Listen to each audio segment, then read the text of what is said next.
Sat Nam GDF family, Sat Nam, and welcome to Scorpio season. So every 29 days the wheel turns and we get a new flavor, and we're in the Scorpion flavor, and it's such a powerful time. If we were to be able to roll back the clock, we would all understand that New Year's would actually happen here in Scorpio around November 1st or 2nd.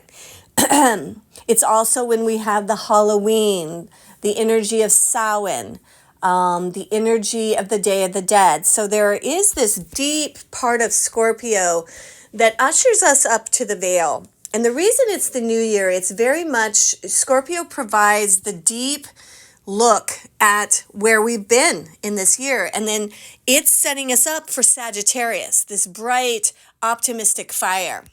But first, there's the review. And this Scorpio season is going to have some amazing starts. It's going to start out a little bit turbulent, but then it settles down. In the first week, expect for your ego to get a little bit blown up, not surprising with the election cycle happening right there. And Saturn is going to go direct, and Pluto is going to enter Aquarius, and that's a big deal because Pluto is going to enter Aquarius in the beginning of Scorpio season. Well, not beginning, like first decade, in the beginning of November. And then it will not go back to Capricorn. It will stay now in Aquarius and keep moving into this new frequency, this new humanity, this new healing. Mercury is going to move into Sagittarius. It's going to help us think brighter. There's going to be a very, very feminine energy, like really divine mother holding us around the election cycle, so this divine feminine is going to get juiced up from about November 2nd to the 6th. Hopefully, humanity can feel it, and hopefully we feel it. So we are going to be doing, a little setup, ladies, for this whole thing. Sorry guys, you can't come, but you can also still breathe into the idea of Samhain. We're doing our Samhain GDF Goddess Circle. It is very powerful. It's going to be great for you to kind of review, settle up your year, disregard what isn't working, and open up to being assisted and elevated and clarified into a new beginning. In the dark time of the year, it definitely is a time to sit with what has been. And some things, right? Some what has been we don't like. And I ask us all to try to change our tunes on that. And even the things that we feel are not our choice or what we would have chosen, to be a little more curious and a little more compassionate, a little more kind, and invite those parts of our lives on the altar of our heart. And ask those things, and we will be doing this in ceremony on Friday. What does the Divine Mother, the Grandmother energy, want to tell us about our lives? And about what we perceive as wins or mistakes, and how underneath all that there is a deeper wisdom that really wants to get our attention right now, right now, right now. I love you all so much. This is the juicy time at Great Divine Flow. So we are doing our Samhain, and then in 2 weeks we're doing a retreat that starts off in the evening on Friday, November 8th. It's going to be a real intention setting and healing evening. And then we will begin on Saturday in nature.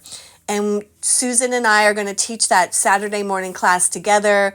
We are going to then do a silent hike. We're going to have a beautiful light lunch out in nature. And then we're going to go back to the studio and do some deep healing, some yoga nidra, long meditation, and also some traumatic stress release.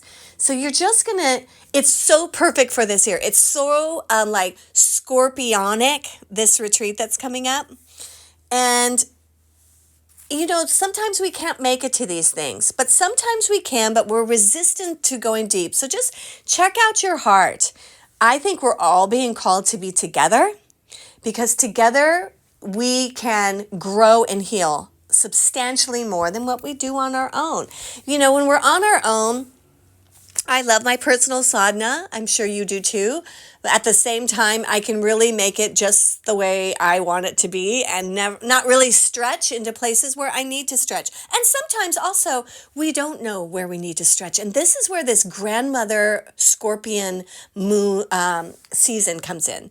The grandmother energy, the crone in the cave, the whispers from your future and the whispers from your ancient past come together to heal you in real time right now.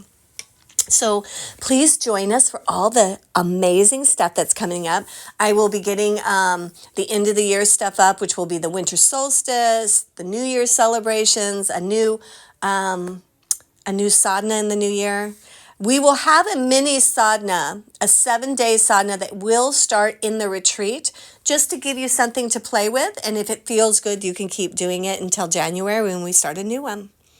I love you all so much. I cannot tell you how grateful I am to be the mama bear, the keeper of the light at GDF. And I certainly don't do it alone. I have the most amazing teachers around me and community. You help me so much, all of you. So thank you, thank you.